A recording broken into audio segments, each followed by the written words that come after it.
Hello மக்களே, ஜீரோல இருந்து start பண்ணி இப்போ பல கோடிகளுக்கு அதிபதியா இருக்கிற ஒரு பெரிய ஸ்டாரா இருக்கக்கூடிய ஜானி டெப் அவரை பத்தி தான் நம்ம பார்க்க போறோம். என்ன ஸ்டார்னு சொன்னீங்க, ஜானி டெப் அப்படின்னா யாரு அப்படின்னு தானே நினைக்கிறீங்க. இவரு ஜானி டெப்னு சொல்றதை விட ஜாக் ஸ்பேரோ அப்படின்னு சொன்னா உங்க எல்லாருக்கும் கண்டிப்பா தெரிஞ்சிருக்கும்.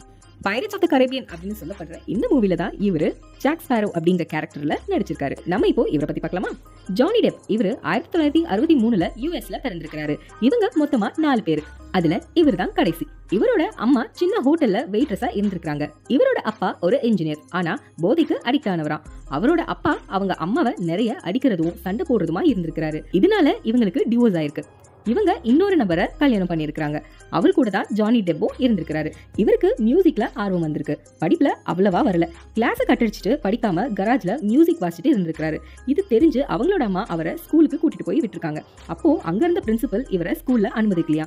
இவங்கள ஸ்கூல்ல கண்டிப்பா அனுமதிக்க முடியாது, இவங்களால மத்த பசங்க கெட்டு போறாங்க, இவரு ஆல்ரெடி போதைப் பொருளை வேற ஸ்கூல்ல யூஸ் பண்ணிருக்காரு, அதனால தயவு செஞ்சு நீங்க கூட்டிட்டு போயிடுங்கன்னு அவங்க அம்மா கிட்ட சொல்லியிருக்காரு. அமெரிக்கால இருக்கிற சிஸ்டம் பத்தி நமக்கு தெரியும். அதாவது குறிப்பிட்ட வயசுக்கு அப்புறம் பசங்க அவங்க பேரண்ட்ஸ் கூட இருக்க மாட்டாங்க, அவங்களோட வாழ்க்கையை அவங்களே தான் பாத்துக்குவாங்க. அந்த விதத்துல ஜானி டெப்க்கு ஒரு வயசுக்கு மேல என்ன பண்ணணும் அப்படிங்கிற ஒரு பதட்டம், நம்ம எப்படி பிழைக்க போறோம், எப்படி சம்பாதிக்க போறோம் அப்படிங்கிற 1008 கேள்விகள் அவருக்குள்ள எழுந்திருக்கு.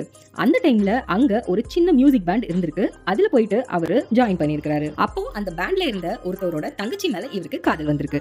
அவங்கள திருமணமும் பண்ணிருக்காரு. அப்போ இவருக்கு வயசு என்னன்னு பாத்தீங்கன்னா 20 தான். அந்த சமயத்துல தான் அவரு ஆக்டிங் ஃபீல்டுக்குள்ள வர முயற்சி செய்யறாரு. ஆடிஷன்ஸ்லாம் நிறைய அட்டென்ட் பண்றாரு. நிறைய அப்ஸ் அண்ட் டவுன்ஸும் இவர் வாழ்க்கையில நடந்து இவரு போதைக்கு ரொம்ப அடிமையாவும் ஆயிருக்கிறாரு. கொஞ்ச நாள் கழிச்சு ஒரு பெரிய டீனேஜ் ஐகானா மாறி இருக்கிறாரு. அந்த டைம்ல அவருக்கு டிவோர்ஸும் ஆகியிருக்கு. 2003 வரைக்கும் பல பேர் கூட திருமணம் ஆகிருக்கு, டிவோர்ஸ் ஆயிருக்கு, 2 குழந்தைகள் இவருக்கு இருக்கு. இந்த மாதிரி பல விஷயங்கள் அவருக்கு வாழ்க்கையில நடந்துட்டு இருக்கு.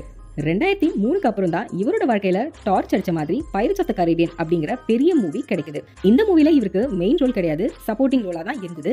இந்த ரோலுக்கு வேற ஒரு ஆக்டரை காஸ்ட் பண்ணலான்னு இருந்தாங்க. அவருக்கு அப்போ கமிட்மெண்ட் நிறைய இருந்ததால மூவி க்ரூல சரக்கடிச்சுட்டு சும்மா சுத்திட்டு இருக்க மாதிரி கேரக்டர் தான் நம்மளுக்கு வேணும். ஏன்னா இந்த கேரக்டர் ஒரு பைரட் அப்படின்றதுனால தண்ணியும் கையுமா சுத்திட்டு இருக்க ஒரு கேரக்டரை தேடிட்டு இருந்தாங்க. அப்போ ஒரு ஸ்கிரிப்ட் ரைட்டர் ஜானி டெப் அப்படிங்கிறவர் ரியலாவே தண்ணி அடிச்சுட்டு சுத்திட்டு இருக்க கேரக்டர் தான், அவரை மூவில போட்டா நல்லா தான் இருக்கும் அப்படின்னு சொல்ல அவருக்கு இந்த ஆப்பர்ச்சுனிட்டி கிடைக்குது. இவரை இப்போ நீங்க பைரட் மாதிரி நடிங்க அப்படின்னு சொல்லி அந்த ரோலை எக்ஸ்பிளைன் பண்ணிடுறாங்க. இவரு நடிச்சு காமிச்ச உடனே இவரோட பாடி லாங்குவேஜை பார்த்து செமையா கிண்டல் பண்றாங்க. உன்னாலதான் இந்த படமே ஃபிளாப் ஆக போகுது அப்படிங்கிற மாதிரி எல்லாம் அவரை கிண்டல் பண்ணிட்டு இருக்காங்க. அப்போ ஒரு ப்ரொடியூசர் அவர் மேல நம்பிக்கை வச்சு அந்த படத்துல அவரை புக் பண்றாரு. நம்ம எல்லாரும் பைரட்ஸ் ஆஃப் தி கரீபியன் மூவியை பார்த்திருப்போம் இல்லையா. அவரோட பாடி லாங்குவேஜ் தான் கடைசியில் அந்த மூவியோட ஹிட். அவரோட லைஃப் சேஞ்சிங் மூமெண்டே அந்த படத்தால தான் ஆச்சு. அவரு தன்னோட சின்ன வயசுல நம்ம ஒரு கட்டத்துக்கு மேல என்ன பண்ண போறோம் அப்படின்னு நினைச்சு வருத்தப்பட்டதுக்கு எல்லாத்துக்குமே ஒரு பதிலா அந்த மூவி அமைஞ்சிச்சு. அவரோட ஃபேமஸான ஒரு ஸ்லோகன் இருக்கு, it's just a bad day not a bad life அப்படின்னு. அதாவது இன்னைக்கு கெட்ட நாள், ஆனா இது ஒரு கெட்ட வாழ்க்கை கிடையாது. இதுக்கு அவரே அவரோட லைஃப்ல ஒரு லிவிங் எக்ஸாம்பிளாவும் இருந்துட்டு இருக்காரு. இவரோட ஸ்டோரியை கேட்டு உங்க எல்லாருக்கும் கண்டிப்பா மோட்டிவேஷனலா இருந்திருக்கும்னு நான் நம்புறேன். நம்ம வீடியோ பிடிச்சிருந்தா நம்ம வீடியோக்கு ஒரு லைக் போட்டு நம்ம சேனலை சப்ஸ்கிரைப் பண்ணிடுங்க. அடுத்த வீடியோவில் உங்களை எல்லாம் சந்திக்கும் வரை உங்களிடமிருந்து டாடா பாய் சொல்லிக் கொள்வது உங்கள் ரோஷினி.